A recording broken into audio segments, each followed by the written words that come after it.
معزز سامعین، السلام علیکم ورحمۃ اللہ وبرکاتہ۔ آج کی اس ویڈیو میں ہم آپ کی خدمت میں پیش کرنے جا رہے ہیں بھاگنے والے پتھر کا قصہ۔ یہ ایک پتھر تھا جس کی خاصیت یہ تھی کہ یہ لمبا چوڑا اور چوکور شکل کا تھا۔ موسیٰ علیہ السلام اسے ہر وقت اپنے جھولے میں رکھتے تھے۔ اس پتھر سے ایک معجزہ میدان تیہ میں بھی ظاہر ہوا تھا۔ جب موسیٰ علیہ السلام کی نافرمان قوم نے آپ سے پانی مانگا تو آپ علیہ السلام نے اپنے اس پتھر پر عصا مارا تو اس میں سے 12 چشمے جاری ہو گئے، کیونکہ موسیٰ علیہ السلام کی قوم کے بھی 12 قبیلے تھے۔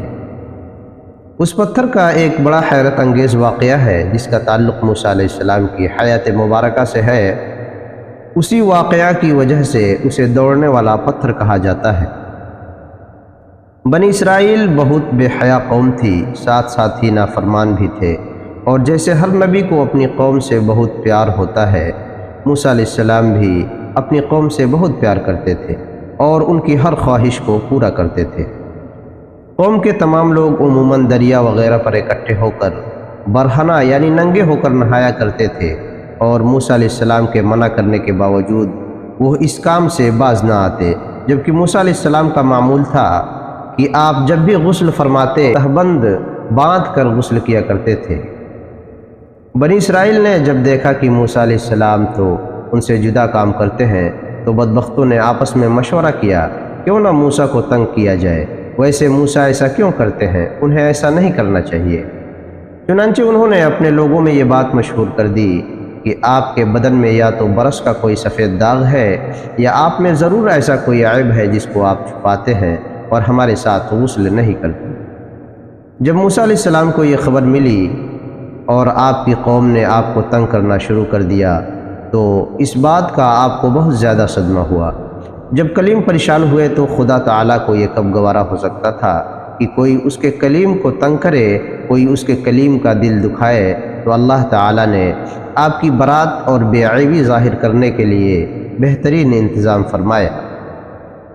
ایک دن موسیٰ علیہ السلام اپنے معمول کے مطابق پہاڑوں کے دامن میں چھپ کر جہاں کوئی جن و انس نہ تھا غسل فرمانے لگے۔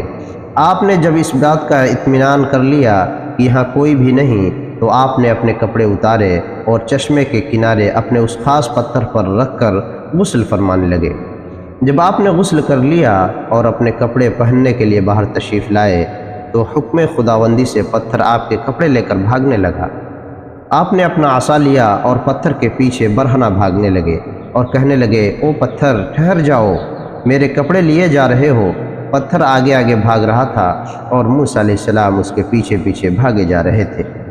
پتھر بھاگتا ہوا بستی میں داخل ہو گیا اور سارے بازاروں میں اسی طرح بھاگتا رہا، اور موسیٰ علیہ السلام قدرت خداوندی سے اپنی اس حالت کو بھول گئے اور برہنہ حالت میں پتھر کا پیچھا کرتے رہے۔ جب سب لوگوں نے دیکھ لیا کہ موسیٰ علیہ السلام بے عیب ہیں، تب پتھر ایک جگہ جا کر رک گیا اور موسیٰ علیہ السلام نے جلدی سے اپنے کپڑے پہنے۔ جب پتھر رکا اور موسیٰ علیہ السلام نے اپنے کپڑے اتار کر پہن لیے اور غصے سے اپنا عصا لیا اور پتھر کو پیٹنے لگے۔ پتھر نے موسیٰ علیہ السلام سے کہا، اے موسیٰ، آپ مجھے اس طرح نہ پیٹو، مجھے ایسا کرنے کا حکم رب کریم نے دیا تھا تاکہ آپ کو بے عیب ثابت کر سکوں۔ پھر حضرت موسیٰ علیہ السلام نے اپنے اس پتھر کو اپنے جھولے میں ڈال دیا۔ اللہ تعالیٰ نے قرآن مجید میں اس کا ذکر اس طرح فرمایا، اے ایمان والو، ان جیسے نہ ہونا جنہوں نے موسیٰ کو ستایا، تو اللہ تعالیٰ نے اسے بری فرما دیا اس بات سے جو انہوں نے کہی، اور موسیٰ اللہ کے ہاں آبرو والے ہیں۔